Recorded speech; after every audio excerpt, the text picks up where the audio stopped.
Puthunagaram railway സ്റ്റേഷനിൽ ദീർഘദൂര ട്രെയിനുകൾക്ക് stop അനുവദിക്കണമെന്ന് CPI പുതുനഗരം ബ്രാഞ്ച് കമ്മിറ്റി.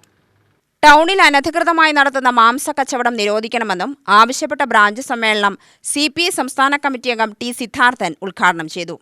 ഈ കയ്യിലും കാലിലും ചങ്ങലക്കിട്ട് വലിയ കൊടും കുറ്റവാളികളെ ഭീകരന്മാരെ പോലെ കൈകാര്യം ചെയ്യുന്ന അമേരിക്കൻ ഗവൺമെൻറ് നിലപാടിനെ ശക്തിയായിട്ട് പ്രതിഷേധിക്കുകയും അതുകൊണ്ട് അവരുടെ കയ്യിലും കാലിലും ചങ്ങലക്കിട്ടത് അഴിപ്പിച്ചിട്ട് ഇങ്ങോട്ട് കൊണ്ടുവരാമെന്ന് പറഞ്ഞ് അങ്ങനെ നിർബന്ധം ചെലുത്തി അതനുസരിച്ചാണ് ആ രാജ്യത്തേക്ക് അവരെ കൊണ്ടുപോയത്. ഒരു ചെറിയൊരു രാജ്യം, നമ്മുടെ കേരളത്തിൻ്റെ പകുതി പോലും ഉണ്ടാവില്ല, ഒരു കൊളംബിയ ചെറിയ രാജ്യം.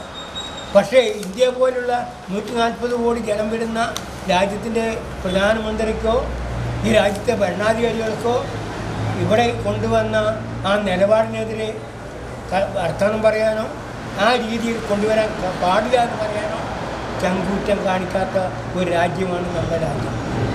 നമ്മുടെ രാജ്യത്തിൻ്റെ നിലപാടിന് പിന്നീട് പറയാം. പക്ഷേ അമേരിക്കൻ ഗവൺമെൻറ് ചെയ്ത ധിക്കാരപരമായ നിലപാടുകൾ. ശശികുമാർ അധ്യക്ഷനായി, രാധാകൃഷ്ണൻ റിപ്പോർട്ട് അവതരിപ്പിച്ചു. മുഹമ്മദ് ഹാരിസ് പ്രസംഗിച്ചു.